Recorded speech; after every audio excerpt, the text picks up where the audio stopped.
My name is Angelo Bernardo. I'm the owner of Dekada Collectibles and Antique Shop. We also have a web page, a blog called Decada TV. Yeah, I started the business in 2002, dealing primarily with online selling, with coins and collectibles. I'm a sentimental person. I like to hang on to old stuff, and especially old stuff that bears memories and you know things that are I encounter particularly in the past that holds memories for me. So I guess I'm sentimental and nostalgic at the same time. Oh well, my job involves running the shop, which is buying and selling and trading of collectibles and antiques and vinyl records. And I also do consultancy work, valuing and assessing collectibles and antiques. I graduated tourism, BS tourism, and I also had my master's in UP, master's in business administration. Peso coin, 1972. Some are claiming it's worth 5,000, worth 100,000, worth 5 million. And when they see that, when we go on exhibits, and they see our selling price at only 30 pesos, they're surprised. They thought that these are what they have are really treasures because of the vlogs. If this is rare, how come we have one pail full of it? The 2002 is the Decada itself, Decada Collectibles and Antiques, which is basically work from home outfit. We didn't have a store then, so we're just dealing mostly with online. We're selling online primarily through eBay. And then in 2013, I was asked by a friend to partner with her for with her to a shop, not this shop but nearby, also in Kamias Road. And then in 2018, when my things got so many, I moved in here in the present shop, which is in 2018. Yeah. So it's now my, how many is that? 40, no, no, sixth year here. Yeah, sixth year.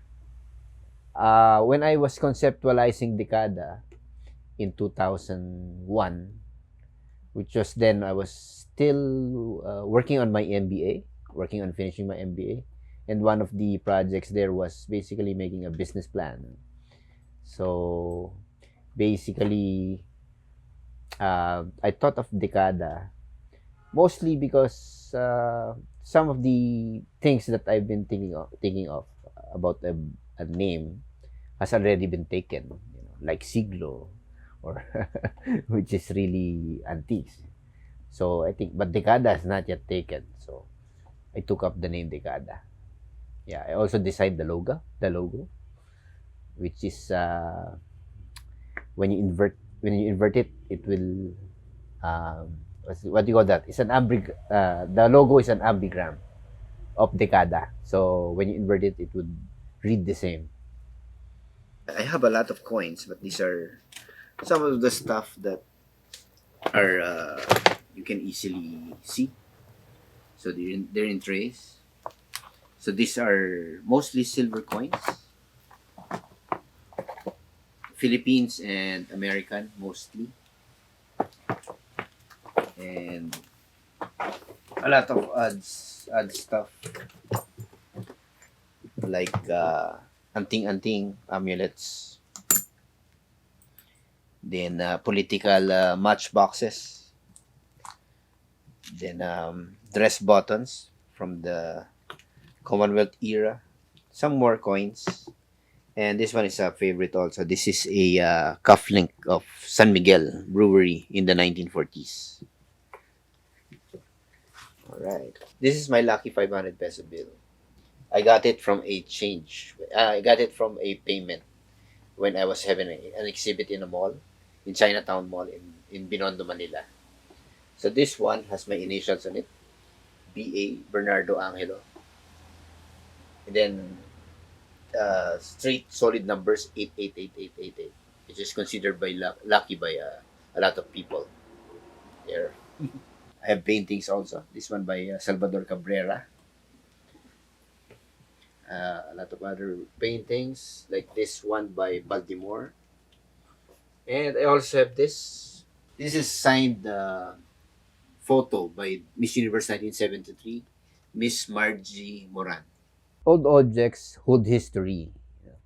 They tell of a time when things were made this way, or people appreciated these objects, and which is not seen anymore, or they have been replaced by other gadgets that are more more modern, like cell phones.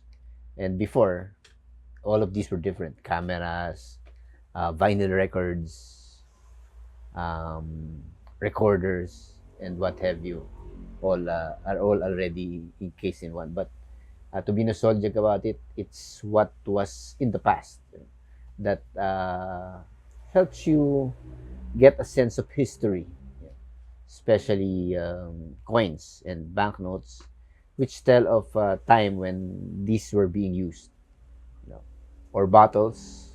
A time tells of a time when these were being drunk. Uh, or other objects like coin banks, that the banks used to give away to the kids so they can save money. One of some of the first ones that I ever sold that held value. One of these items is a banner from the Trilla in Manila fight in 1975. It was a Trilla in Manila banner. I got that for 5,000 pesos, and I sold it for, how much did I sell it? If I remember right, $2,500. Yeah. Coins are all coins and old objects do not lie. So despite what your perceptions are on history, they're actually the ones that are you know the ones that really tell you what happened. Like for example, we have here a Marcos coin from 1975. This was actually made to commemorate the Declaration of Martial Law in 1975. But it bears Marcos's face, when traditionally the faces on the coins are heroes that are already dead. You know. But Marcos made it a point to make himself highly visible by minting millions of coins like this.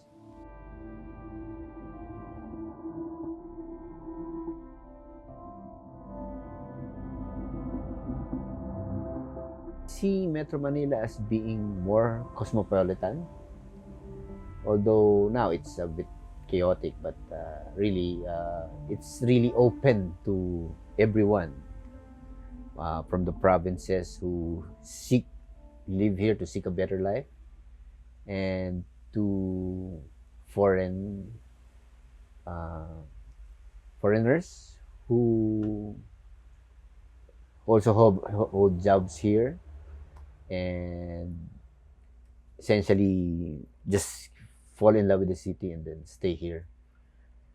And then, it's more, I see more interconnectedness with people. I see more people relating to each other. And Manila is really big. It's a big city. It's bigger than some countries actually. So there's a lot of activities that you can do, lot of people you can meet. Yeah, it really depends on what you like to do. Basically, I grew up here. Although my parents hail from the province, but since birth, I've been already in Metro Manila, and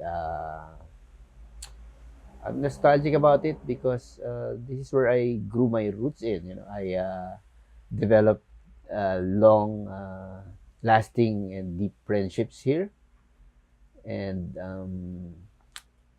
I also did my business here, my studies, my business. It's all here, in Manila. I loved as a child. I always loved the Fiesta Carnival in Cubao, where they have the rides, the shooting gallery, and cotton candy and what have you. And also specific restaurants that are no longer around, like Cindy's. Um, then there's the Magnolia Ice Cream House in Aurora Boulevard before. Um, yeah, those come at the top of mind, but there are several others. Yeah. I have from southern Philippines, from Mindanao, a sword, a kalis from the Tausugs. And also I have a pulul from northern Philippines. Then this is a camera.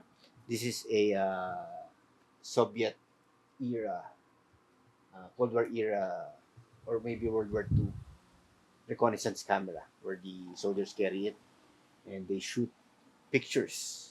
Instead of bullets, they shoot pictures as part of the reconnaissance. Vinyl records of all sorts of genres, like rock, jazz, new wave, and of course OPM. OPM stands for Original Filipino Music. Here's the some of the favorite artists: Queen, Colorfield, and then we have the local artists like the late great Francis M. His first album, and the comedy hits by Tito Vic and Joey, and all sorts of vinyl records. I have a lot. I have thousands of vinyl records that people can choose from. Then I have the books, which are essentially Filipiniana books.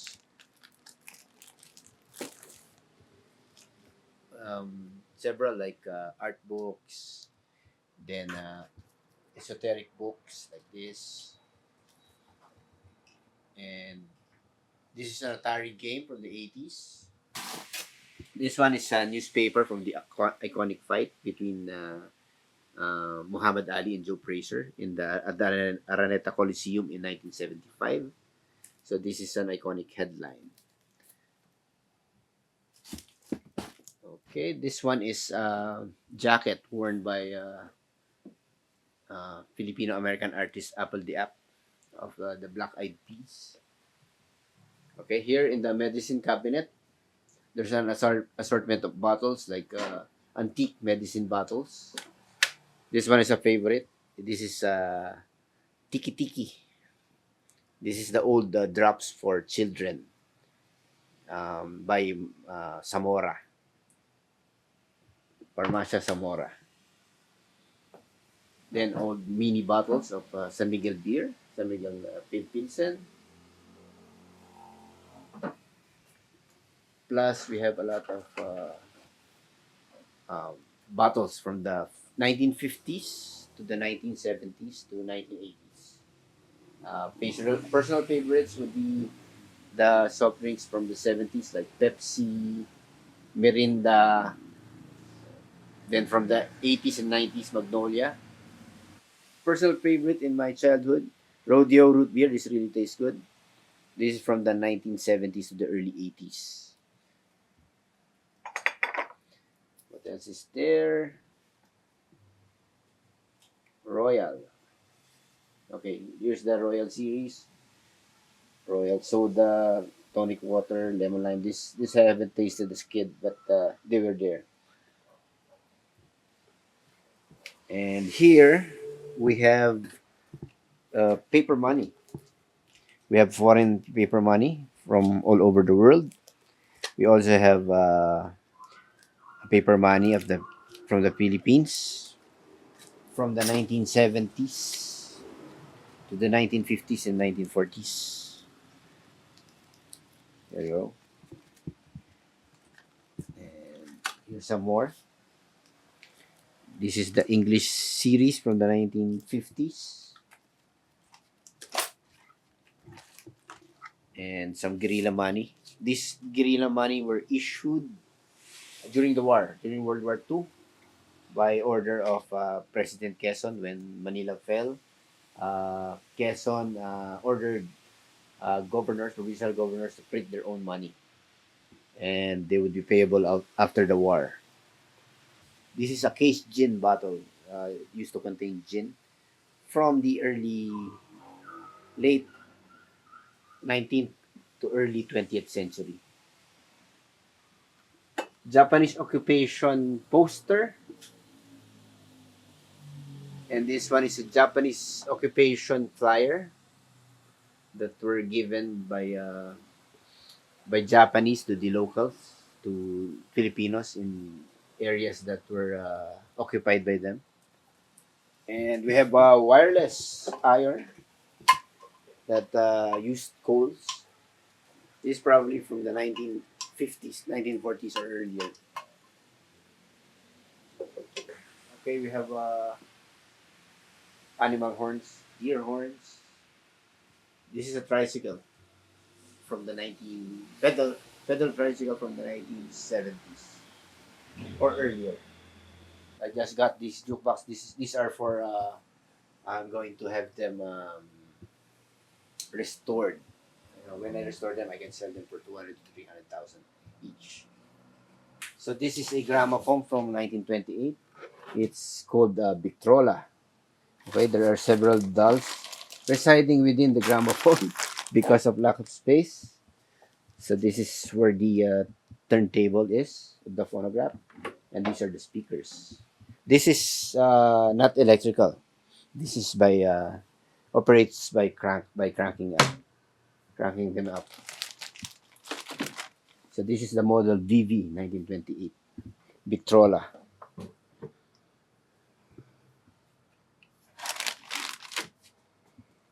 Okay, this one is also a Wurlitzer jukebox, also not working, and I'm going to have that restored also. We also have books by Charles Darwin from the first editions of the books. This is rebounded. Okay. What else do we have? We have VHS tapes, beta tapes. I mean. Then we have more of the bottles. This one are the rare bottles of San Miguel and unique stuff like apari, bagoong, from the northernmost part of the Philippines. Bagoong is fish paste. Okay, this is from the 1980s, the iconic Pac-Man game in a mug.